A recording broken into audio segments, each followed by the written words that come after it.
Welcome to Rants TV, Travel and Events. Hi guys, welcome back to my channel. Please samahan niyo po akong mag-walk tour dito sa Escolta Street in Manila. At ito po yung update natin today, August 6, 2025. Ang Escolta Street po ay isa po ito sa mga historical sites ng Metro Manila. Kaya samahan niyo po akong mag-walk tour dito guys. Ayan lang po ang Carriedo Station.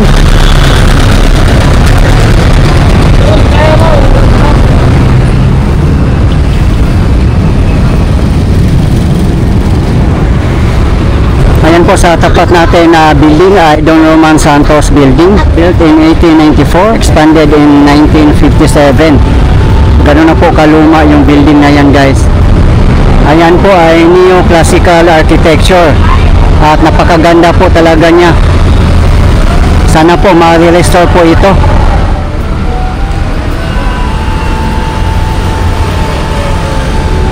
Ito po yung papuntang Rojas Boulevard, Manila City Hall at iba pang mga lugar. Ayan lang po ang Fiati University. Ayan na po, pagtawid natin ang Escolta Street.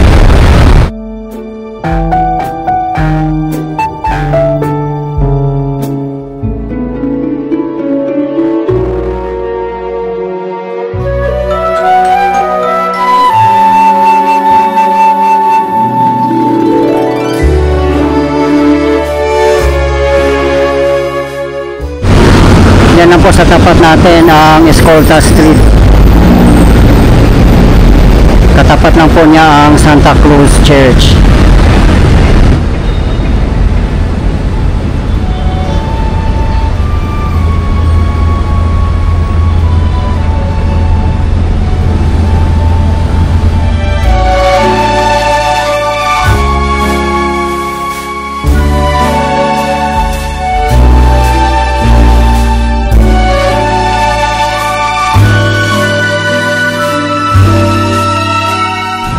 Dito na po tayo mismo sa Escolta Street. Ayan po sa tapat natin ang Regina Building. It was built in 1915. A neoclassical architecture. At ito naman po sa tapat niya ang First United Building.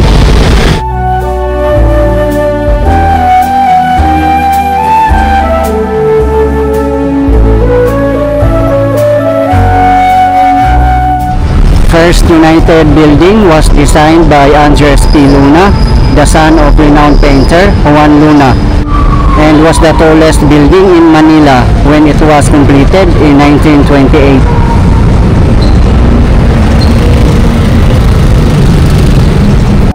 Yan po ay Art Deco architecture.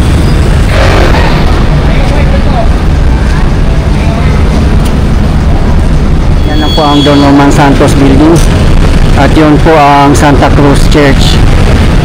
May paisa-isa namang mga vendors dito sa mga sidewalk.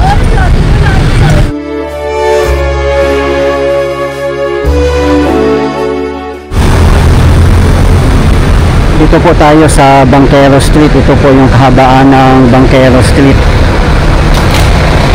Dito pa lang po sa Bunga, double parking na po dito. Kaya talagang napakasikip po dumaan dito. Time check 5 PM local time. May mga vendors din naman dito pa isa-isa.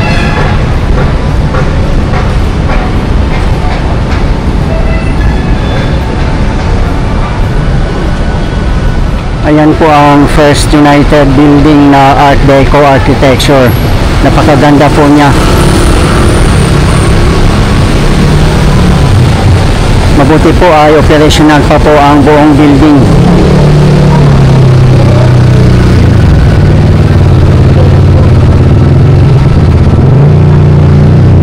Ayan po ang Regina Building.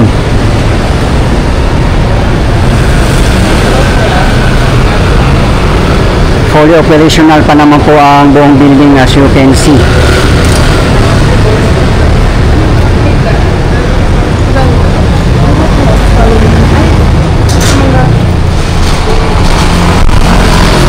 po ang Borke Building.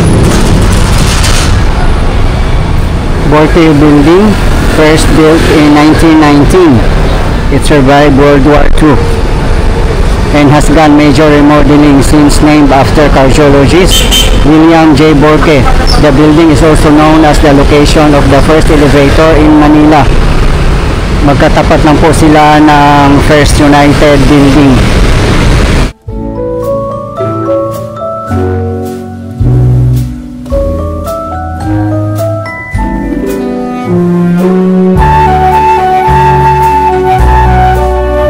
Itong building naman po na to ay abandoned po, hindi pa na-restore. Diyan lang po ang Pasig River. Yan, dami po mga parking dito. Karamihan po ay mga motor. Buti na nga lang po dito sa kahabaan ng Escolta Street ay one way lang po. Kaya po siguro nila ginawang double parking dito kasi one way lang po. Abangan na lang po natin guys kung maayos ba po ito ni Yorme.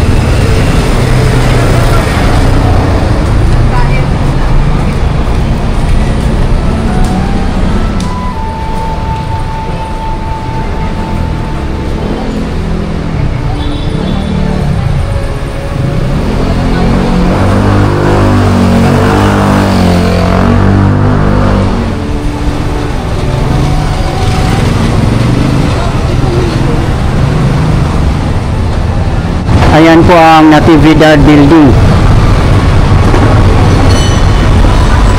Natividad Building, designed by Fernando de la Cantera Blando. The Natividad Building sports a domineering and pop-up view arts, designed and was home to the premier in vogue boutiques for fashion, footwear, and books. Now called the Troop Center, a furniture store, anchors its ground level.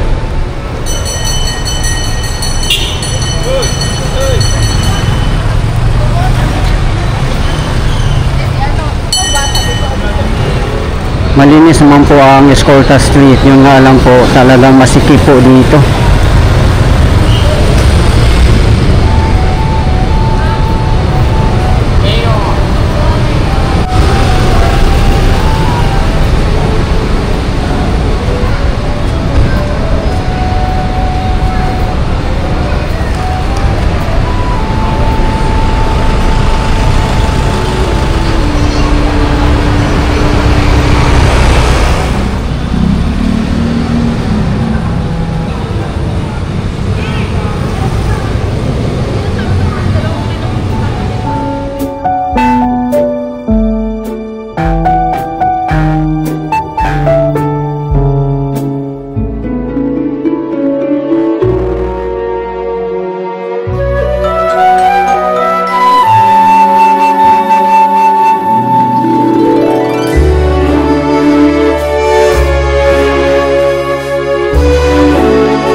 Ang sarap talaga maglakad-lakad guys, no, sa mga historical sites.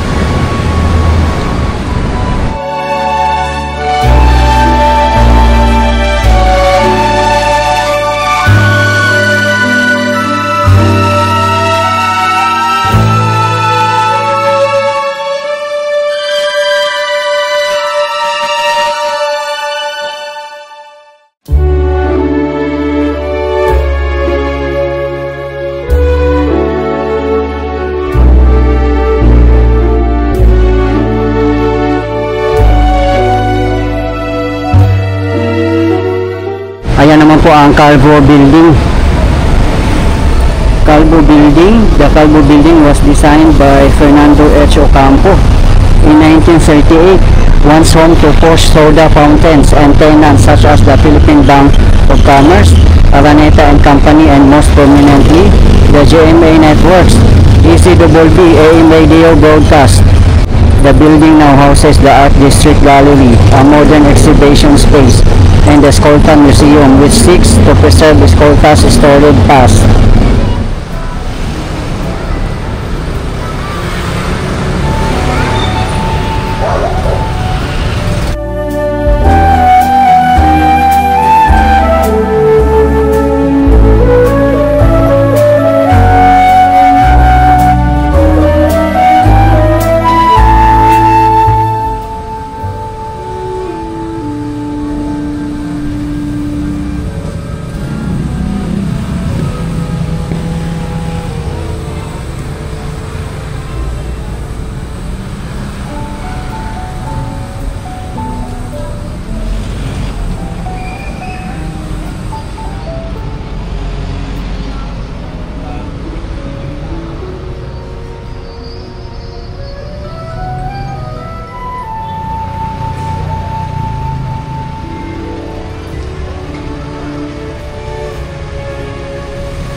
Ayan lang po ang Plaza Yushchenko or Pasig River. Punta din po tayo dyan mamaya guys pagkatapos po natin dito. Dito na po tayo sa bandang dulo ng Escolta Street. As you can see, ayan na po ang Chinatown Arc.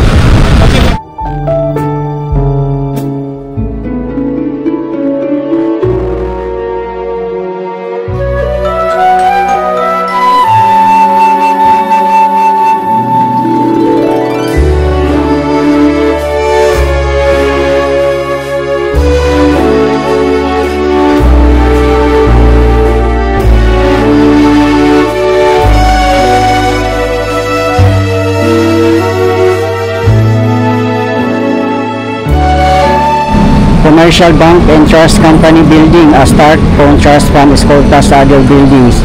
The Commercial Bank and Trust Company Building sports a saucer-like, futuristic design which was a hallmark of the aesthetic movements that dominated the post-war atomic age. Built in 1969, it was designed by national artist of architecture, Jose Maria Zaragoza. Zone 27, Barangay 291, District 3, Manila.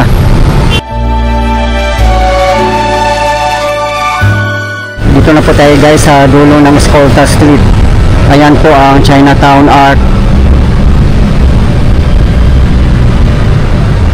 Ayan lang po ang Jones Bridge.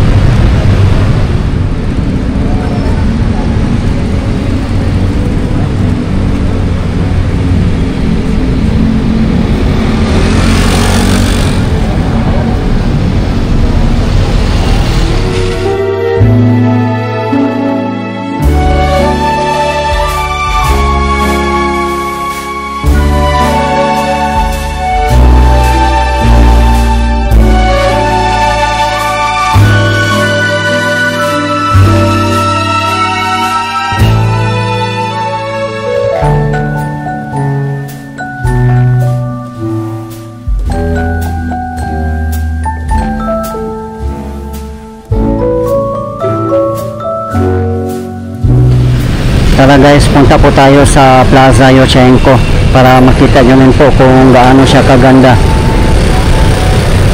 Dito lang po yung tutumbukin natin, napakalapit lang po.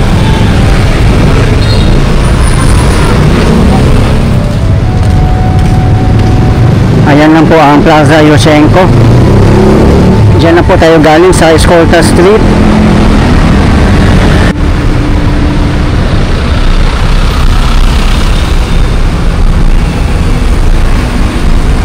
Ayan po sa tapat natin ang Escolta Pasig River Ferry Station.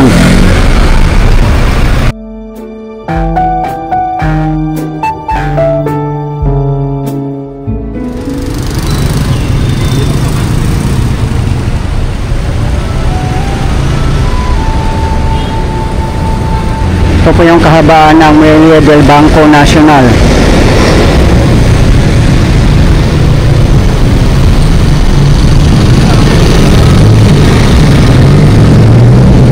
Ayan, dito na po tayo mismo sa Plaza Yochenko. Napakaganda po dito magpa-relax at safe po dito kasi may mga security guards na kabantay.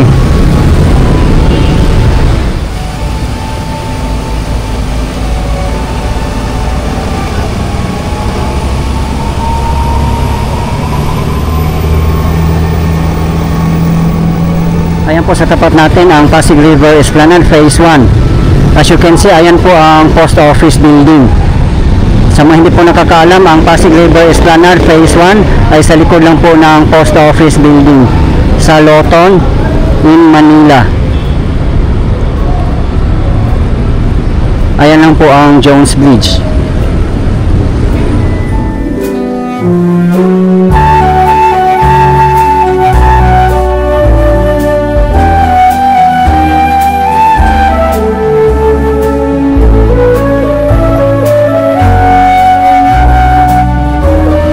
Ito naman po ang Santa Cruz Church, one of the historical churches in the Philippines. Isa po ito sa mga simbahan na natira noong World War II.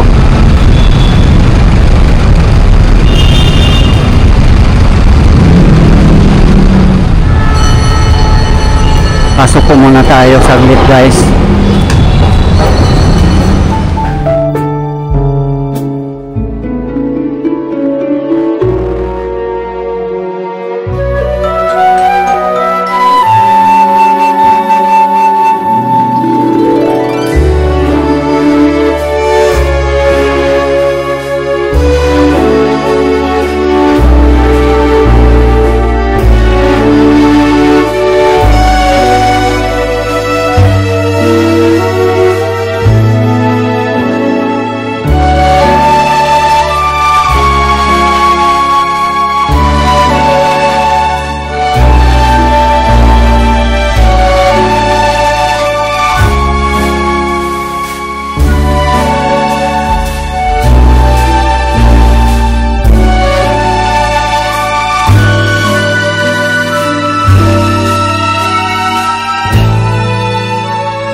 Ayan lang po sa tapat natin ang Ongpin, Chinatown. Ayan po ang A. Carriedo roundabout. Ayun lang po ang Ongpin Street, Chinatown.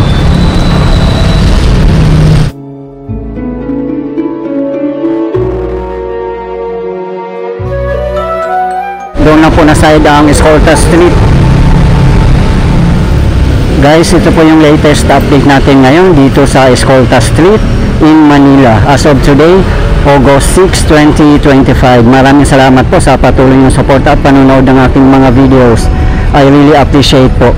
At hindi po kung magsasawang i-update kayo, lalong-lalo na po sa mga government infrastructures. Mabuhay ang Pilipinas! Okay guys, thank you for watching and keep safe everyone.